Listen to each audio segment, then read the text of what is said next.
अस्सलाम वालेकुम मतिउल्लाह जान MJ TV, मेरे साथ साकिब बशीर।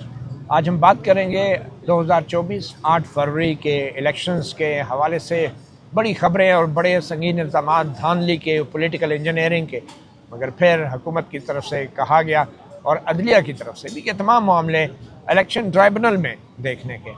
और इसी धांधली के हवाले से जो PTI की तरफ से सुप्रीम कोर्ट में आइनी दरख्वास्त दायर की गई थी कि 8 फरवरी 2024 के जो इलेक्शंस हैं उनमें बड़े पैमाने पे सियासी इंजीनियरिंग हुई और धांधली हुई, वो दरख्वास्तें भी महज एक बार लगी और दोबारा नहीं लगी।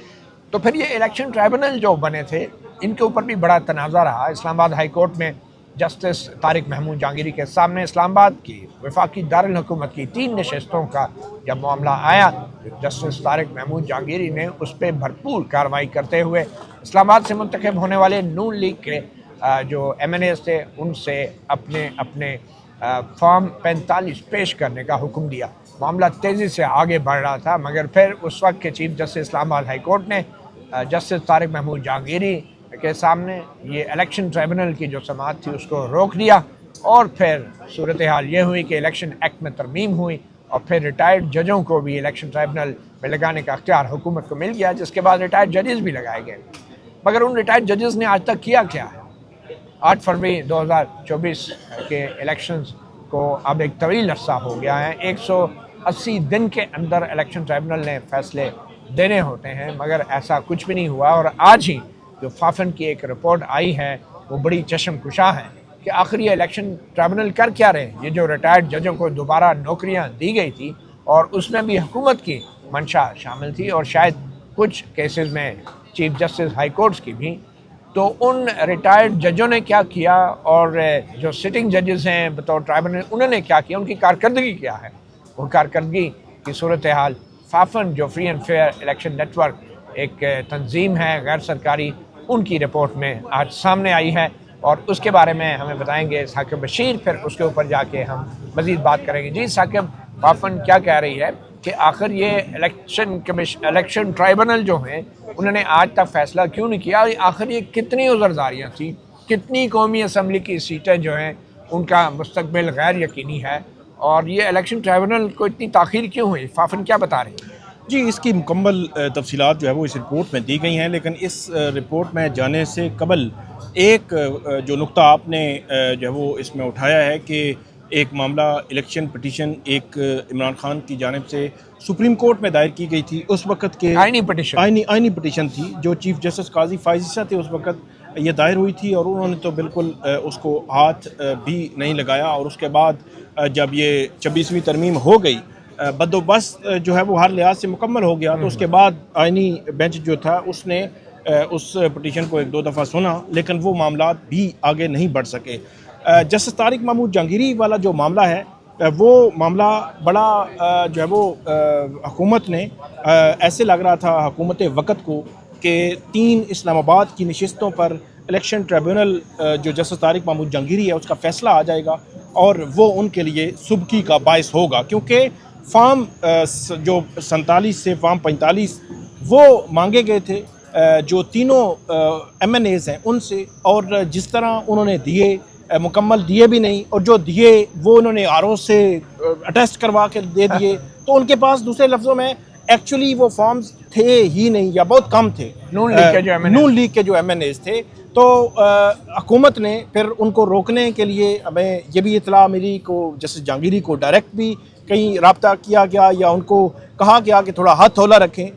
वो जब उन्होंने हाथ हौला नहीं रखा, वो डे टू डे हियरिंग कर रहे थे, मांग रहे थे, एफिडेविट्स मांग रहे थे, पूछ रहे थे कि अगर किसी ने गलत कोई भी डॉक्यूमेंट दिया तो वो उसका ज़िम्मेदार होगा, उसके ख़िलाफ़ फौजदारी कार्रवाई होगी। और हर एक से जो स्टेटमेंट ले रहे थे वो बयानी हल्फी ले रहे थे, उसके एफिडेविट्स ले रहे थे।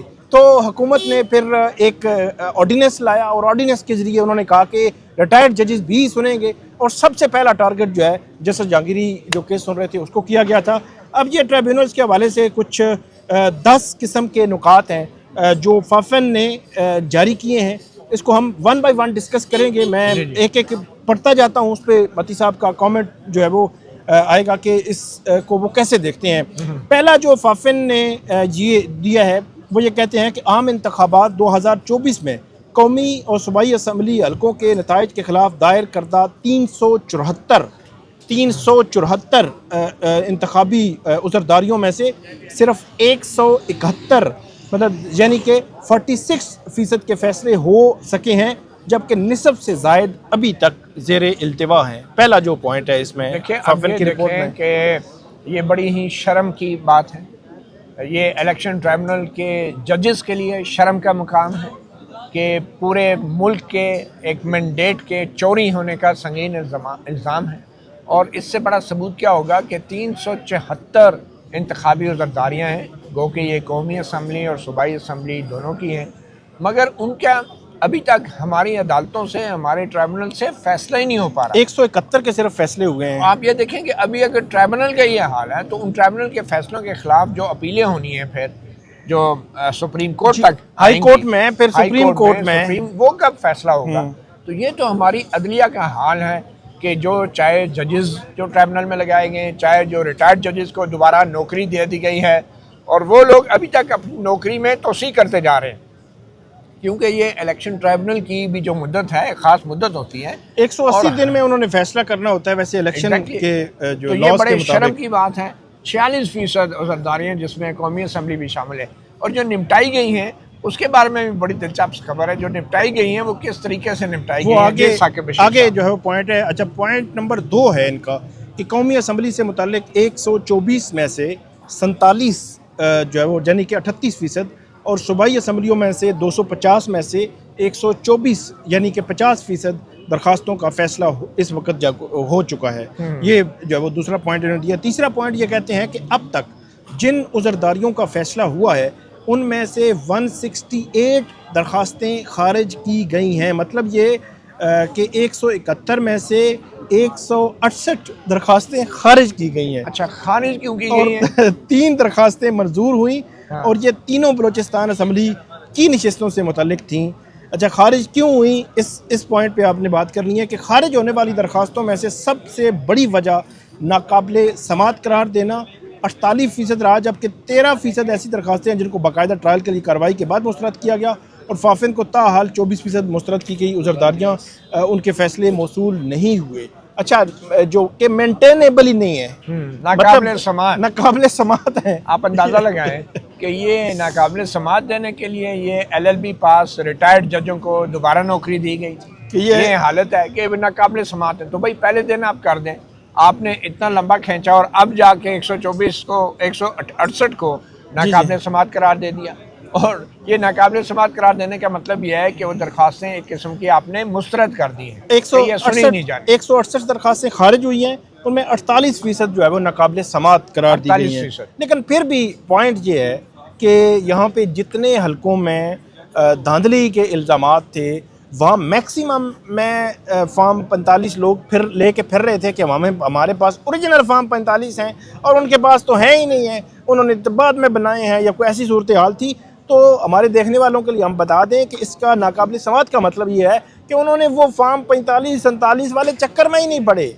उन्होंने कहा ये जो पटिशन है ना, इस पटिशन में तकनीकी जो है वो गलतियाँ हैं, तो इस तकनीकी गलतियों के बुनियाद पर इनको हम नाकाबिले समात करार दे रहे हैं, इनको सुन ही नहीं सकते। तो यही चीज़ समझने की है। और इस हवाले से मैं समझता हूँ कि ये जो पाकिस्तान तहरीक इंसाफ है, जो इतना रोना रोती है कि उनके साथ धोखा हो गया, उनके साथ धांधली हो गई, उनको भी कुछ आदाद शुमार बताने चाहिए ना। इतने बड़े बड़े वकील हैं, पूरी पार्टी जो है वो चला रहे हैं, लेकिन ये आदाद शुमार PTI से आने चाहिए कि ये जितनी निपटाई गई हैं दरख्वास्तें, इनमें PTI की तरफ से कितनी थी इंतखाबी उज़रदारियाँ और किस बुनियाद पर निपटाई गई। और आज तक PTI की तरफ से भी ये नहीं बताया जाता कि इलेक्शन ट्राइब्यूनल के अंदर कार्रवाई क्या हो रही है, कैसी कार्रवाई हो रही है। इलेक्शन ट्राइब्यूनल के अंदर आपको ये जान के हैरानी होगी साकिब के मीडिया तक को रसाई नहीं दी जाती।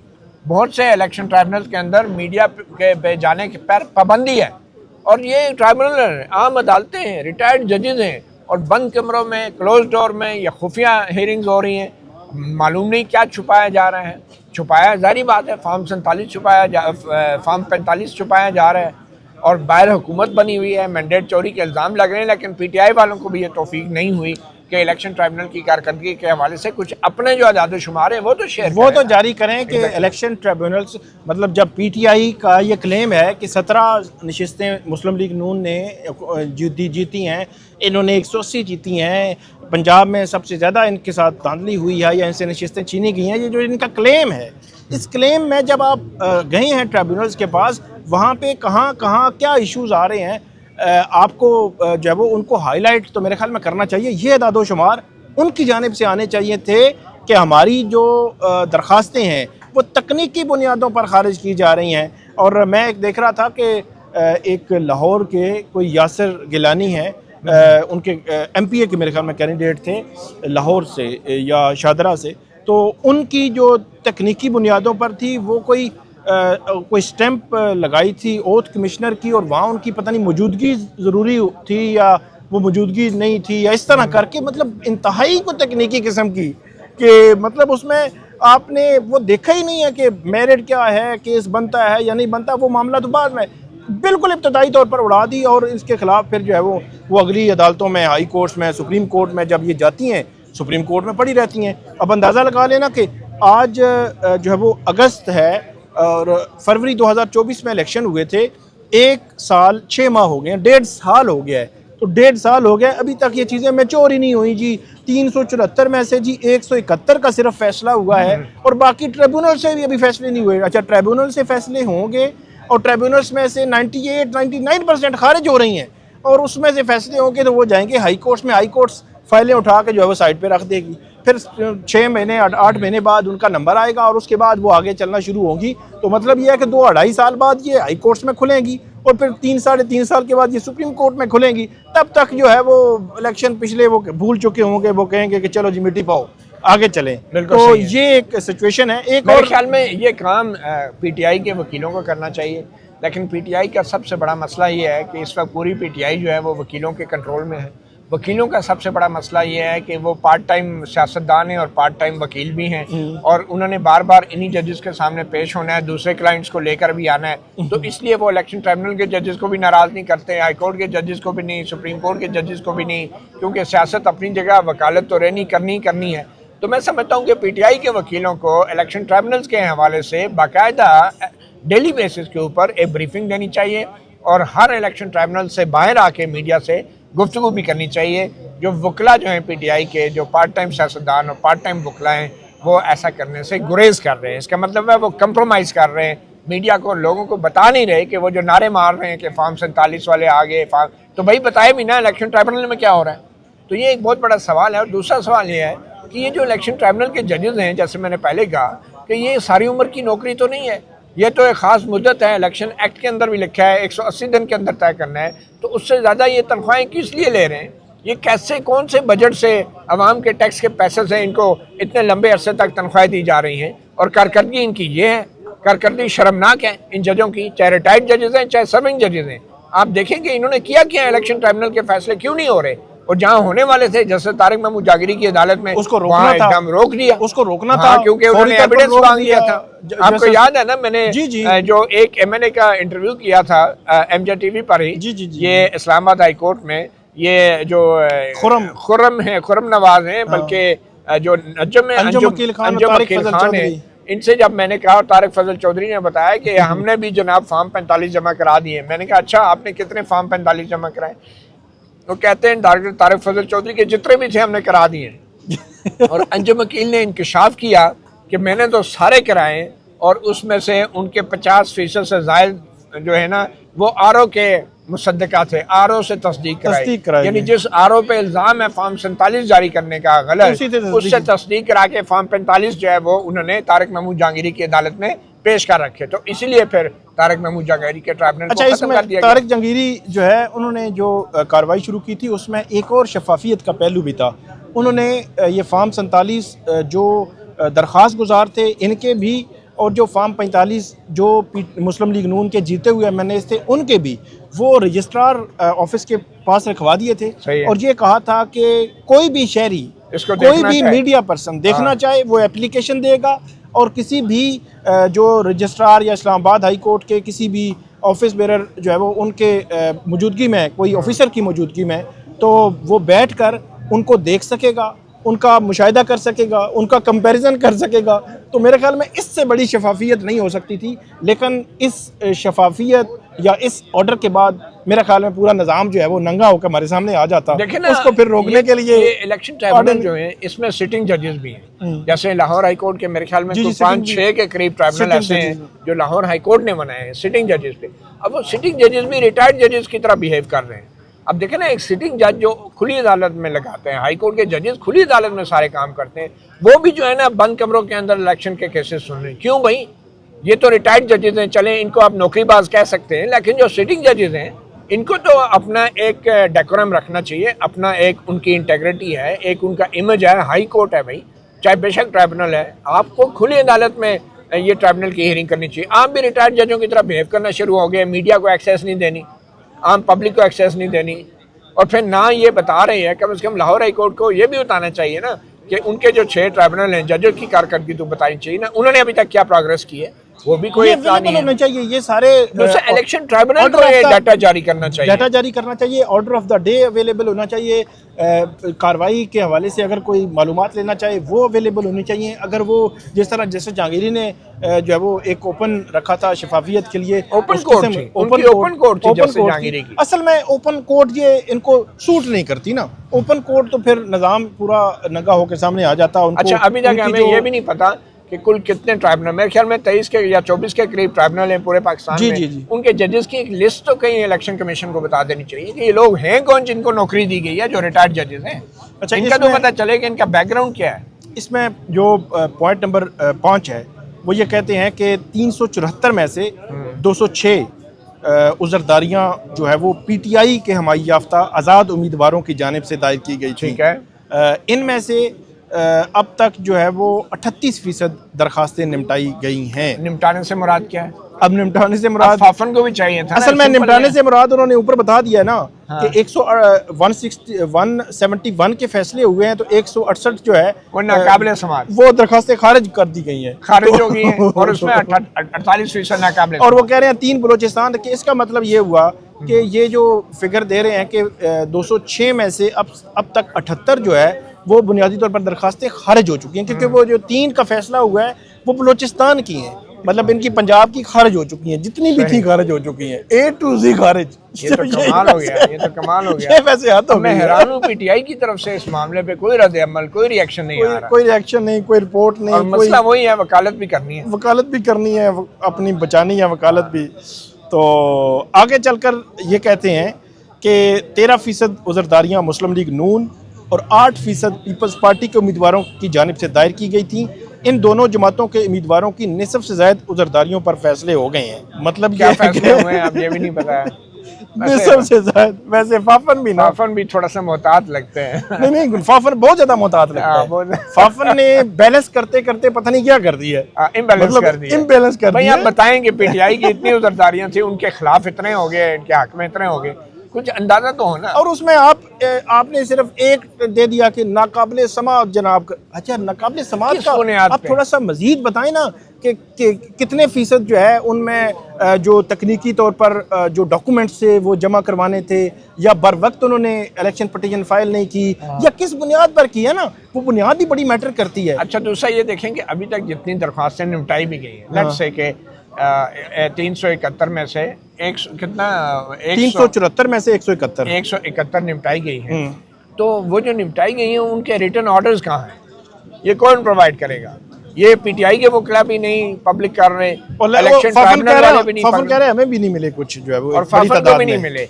तो भाई इतने खुफिया ऑर्डर्स हुए हैं, तो मैं तो हैरान हूँ ऐसे PTI के वकला पे कि अभी तक वो लोग सामने क्यों नहीं आ रहे, और वो MNA जिनकी उज़रदारियाँ फारग हुई हैं वो MNA क्यों खामोश हैं? इतना भी क्या खौफ, इतना भी क्या डर कि आप जो है वो आपकी उज़रदारियाँ डिसाइड हो रही हैं और आप शेयर ही नहीं कर रहे? हो सकता है उनको कोई धमकी मिली हो कि आपने अगर सामने आए तो गिरफ्तार हो जाएंगे। तो अंडरग्राउंड गए में 10-10 साल कैद की, ये भी है, भी बड़े मसाइल है ना उनके भी। मसला एक नहीं सारे है, नायल ना हो जाए। बिल्कुल बिल्कुल। आगे चलकर ये कह रहे हैं जो है वो 374 में से 206 यानी 55% उज़रदारियाँ चाहिए हो गया। पॉइंट नंबर 7 ये है कि अब तक इलेक्शन ट्रिब्यूनल्स के 84 फैसलों के खिलाफ सुप्रीम कोर्ट में अपीलें दायर की गई हैं, जिनमें से 71 ताहाल ज़ेरे समात हैं। अब ये एक और बहुत बड़ा सवाल है, मुझे लगता है ये जो चीफ जस्टिस याहिया अफरीदी बाहर एक सराय बना रहे हैं ना साइलिन के लिए, सराय सराय जो फैसिलिटेशन सेंटर बना रहे हैं, जी। मुझे लगता है ये जो 71 दरखास्त गुजार हैं ये उन्हीं के लिए बनाई जा रही है कि बस अगले 4-5 साल तक उधर ही आके लेटा करें। एयर कंडीशन सराय आपके लिए बनाई जा रही है, फैसले नहीं होने। सराय साइलिन के लिए बन रही है, 60,000 मुकदमात के फैसले नहीं होने, क्योंकि जिस वक्त वो फैसले हो गए तो लोग सवाल करेंगे ये 34 जजों की सुप्रीम कोर्ट केड़ी दुनिया में होती है, इतने भर्ती कर लिए 26 लाख रुपए तनख्वाह पे। तो मुझे तो लगता है अब 60,000 क्या, अब तो लाख के करीब ये मुकदमात ज़ेर अल्तवा होंगे तो 34 जजों की ये तनख्वाहें जस्टिफाई होंगी। तो ये तो बिजनेस बन गया है सुप्रीम कोर्ट का भी कि ये पेंडेंसी जो है वो 60,000 से कम नीचे ना आए, वरना लोग पूछेंगे इतने जज क्यों भर्ती कर लिए आवाम के टैक्स के पैसे से। इतने जज तो ये कभी नहीं अब रिजॉल्व होने लगे, मुझे लगता है कि 60,000 की पेंडेंसी। और ये देख रहे कि 71 मुकदमात सुप्रीम कोर्ट में पेंडिंग है। समात है। आज कुछ केस लगे हुए भी आज कुछ लगे हुए थे, लेकिन कितनों के फैसले हुए, इसका जवाब भी आप सुप्रीम कोर्ट को देना होगा कि इलेक्शन मैटर से रिलेटेड अपीलें लेकर आप क्यों कुड़क मुर्गी की तरह उन पे बैठे हुए हैं, जैसे कुड़क मुर्गी अंडों उनको तो चाहिए था कि एक इलेक्शन मैटर्स पे एक स्पेशल बेंच बना दिया जाता और वो उसको अलग से जो है वो सुनता और उसको फैसले जल्दी करता, और अब भी करना चाहिए। अच्छा, पॉइंट 8 है, इलेक्शन एक्ट 2017 की शिक 148(5) के मुताबिक इलेक्शन पटिशन का फैसला पटिशन दायर करने होने के 180 दिन के अंदर हो जाना चाहिए, जबकि पटिशन कामयाब उम्मीदवार का नाम गज़ट में शाया होने के 45 दिन के अंदर दायर की जा सकती है। वाज़ेह रहे कि इलेक्शन को 18 माह गुजर चुके हैं। अच्छा, जस्टिस तारिक महमूद जहांगीरी, जिन पर सबसे ज़्यादा एतराज़ था, जस्टिस तारिक महमूद जहांगीरी जो है उन्होंने बाकायदा तौर per day to day hearing शुरू कर दी थी, और तारिक फजल चौधरी ये जो फॉर्म 45 नहीं लेकर आ रहे थे, इनको बाकायदा 30-30 हज़ार रुपये जुर्माने कर दिए थे कि मतलब बार बार उनको कह रहे थे लेकर, अब लेकर कहाँ से आते, वो होते तो लेकर आते ना, तो वो ला नहीं रहे थे, बाद में आरओ से बनवा के लिए तो उन्होंने जुर्माने शुरू कर दिए। और अब ये कह रहे हैं कि 18 माह गुजर चुके हैं, जहाँ आपने 6 माह में ये फैसले करने थे 180 दिन में, वहाँ 18 माह गुजर चुके हैं। बात यह है कि चीफ जस्टिस याहिया अफरीदी वो अपने पोलो के घोड़ों से उतरेंगे तो ये मामला देखेंगे ना। अब ये सुप्रीम कोर्ट है, अवाम के मैंडेट का इतना हसास मामला नहीं, है। वो इतनी मीटिंग्स कर रहे हैं, स्ट्रेटेजिक कोई प्लानिंग, पता नहीं कौन सी वो मीटिंग परसों चौथ चल रही है। प्लानिंग का अचार डालना है कि जब आप अवाम के इलेक्शन में मुबैना तौर पे चोरी किए गए मैंडेट के हवाले से इंतखाबी ज़रदारियों में अपीलों का फैसला नहीं कर रहे। 71 अपीलें सुप्रीम कोर्ट में पड़ी हैं और आप प्रेस रिलीजें और तस्वीरें, और कभी एक फलांग, कभी दूसरी फलांग, कभी एक दरख्त पे, कभी दूसरे सूबे में। अब ये चीज़ें जो है ना बड़ी हैरान कुन है कि 71 अपीलें सुप्रीम कोर्ट में पेंडिंग हैं, और आज सिर्फ दिखावे के लिए, क्योंकि डान में आज खबर छप गई थी फाफन में के हवाले से, तो वो तस्वीरें जो हैं वो 2-4 पटिशनर लगा के वो बेंच पता नहीं अब कल भी काम करेगा या नहीं करेगा। ये क्यों 71 पटिशनें जो हैं सुप्रीम कोर्ट में अभी तक डिसाइड नहीं हुई, ये एक बहुत बड़ा सवाल है। बिल्कुल, और इसका जवाब शायद आईनी बेंच ही देगा। आईनी बेंच ही देगा। अच्छा, आगे कानून के, अच्छा ये आईनी बेंच सुनेगा इसके खिलाफ अपीलें, ये अपीलें हैं। ये बड़ी हैरान कुन बात है कि आज एक केस के अंदर ये भी दलील दी गई है कि जनाब ये मेरा केस जो है इसमें आईनी सवालात हैं, तो ये मामला आईनी बेंच को भेज दिया जाए। अब आप देखें कि आईनी बेंच इंतखाबी ज़रदारियों में भी आईनी सवाल उठ रहे हैं। पंजाबी में कहते हैं ना, और चुप हो। तो आगे चलकर कहते हैं कि कानून के मुताबिक अगर इंतखाबी दरख्वास्त 180 दिन में फ़ैसला नहीं होती तो किसी फरीक की दरख्वास्त पर मुलतवी करने की इजाज़त सिर्फ 10,000 से 50,000 रुपये फ़ी इल्तवा जुर्माना अदा करके ही दी जा सकती है, और मुलतवी करने की मुद्दत 3 दिन से ज़्यादा नहीं हो सकती, जबकि अगर इलेक्शन ट्रिब्यूनल ख़ुद केस मुलतवी करे तो उसे तहरीरी वजूहात रिकॉर्ड करना लाजमी है। मैं तो ये समझता हूँ कि ये तो चले होगी ना दरख्वास्त गुजारों की कोताही, जी, लेकिन अगर इलेक्शन ट्रिब्यूनल के जज की कोताही हो तो उस पर कितना जुर्माना होना चाहिए? अगर सुप्रीम कोर्ट के जज की कोताही हो जो 26 लाख रुपया तनख्वाह ले रहा है काम करने की, उस पर कितना जुर्माना होना चाहिए? उस पर कितना जो है वो पेनल्टी डलनी चाहिए? ये वो सवालात हैं कि मेरे ख्याल में आप सुप्रीम कोर्ट को तो इसका जवाब ज़रूर देना चाहिए। अच्छा, आगे चलकर ये कह रहे हैं कि इलेक्शन जो है वो कानून जो है इलेक्शन कमीशन को पाबंद करता है कि अगर हाजिर सर्विस जज को ट्रिब्यूनल मुकर्रर किया गया हो तो कमीशन मुतलका हाई कोर्ट के चीफ जस्टिस से दरख्वास्त करे कि उस जज को इलेक्शन पटिशन के अलावा जुडिशल वर्क न दिया जाए ताकि उज़रदारियाँ जल्द निपटाई जा सकें। अब ये कानून जो है ये हाई कोर्ट के जज के लिए तो है, मगर सुप्रीम कोर्ट के लिए जज के लिए क्यों नहीं है? अब देखें ये 71 जो अपीलें पड़ी हैं सुप्रीम कोर्ट में, ये किसने डिसाइड करनी थी? और हाई कोर्ट के जज के हवाले से फाफन की ये जो ऑब्जर्वेशन है ये किसी मकसद के बगैर नहीं है। जी, इसका मतलब ये है कि फाफन को भी अंदाज़ा है कि हाई कोर्ट के अंदर कोई खसूसी बेंच अभी तक नहीं बनाए गए और जो इलेक्शन ट्रिब्यूनल है उनको वजीर काम भी दिया जाता है, मज़ीद काम भी दिया जा रहा है। वो अपना काम इस तो तरह ये नहीं एक कर पा रहे। हाईलाइट किया है फाफन ने बड़े तरीके के साथ कि भाई आपको अवाम के मैंडेट की चोरी के इल्ज़ामात में कोई आप संजीदगी नहीं दिखा रहे और आप लोग टाइम पास कर रहे हैं। आपको याद है सुप्रीम कोर्ट में कासिम सूरी की नाली का एक मामला था और वो कासिम सूरी जो है 4 साल तक सुप्रीम कोर्ट के स्टे ऑर्डर पे चलते रहे। वो किसने दिया था? बंदयाल साहब ने दिया था, चीफ जस्टिस बंदयाल ने दिया था और वो कासिम सूरी साहब स्टे ऑर्डर पे चलते रहे। ये हमारे जजों की कम्प्लेक्सिटी है। और मैं फिर भी ये सवाल करूंगा कि इलेक्शन ट्रिब्यूनल की बात को तो छोड़ें, जो सुप्रीम कोर्ट में जजेस जो हैं अब इतनी भारी भारी तनख्वाह पे भर्ती हुए हैं, इन्होंने अभी तक इन 71 अपीलों का फैसला क्यों नहीं किया?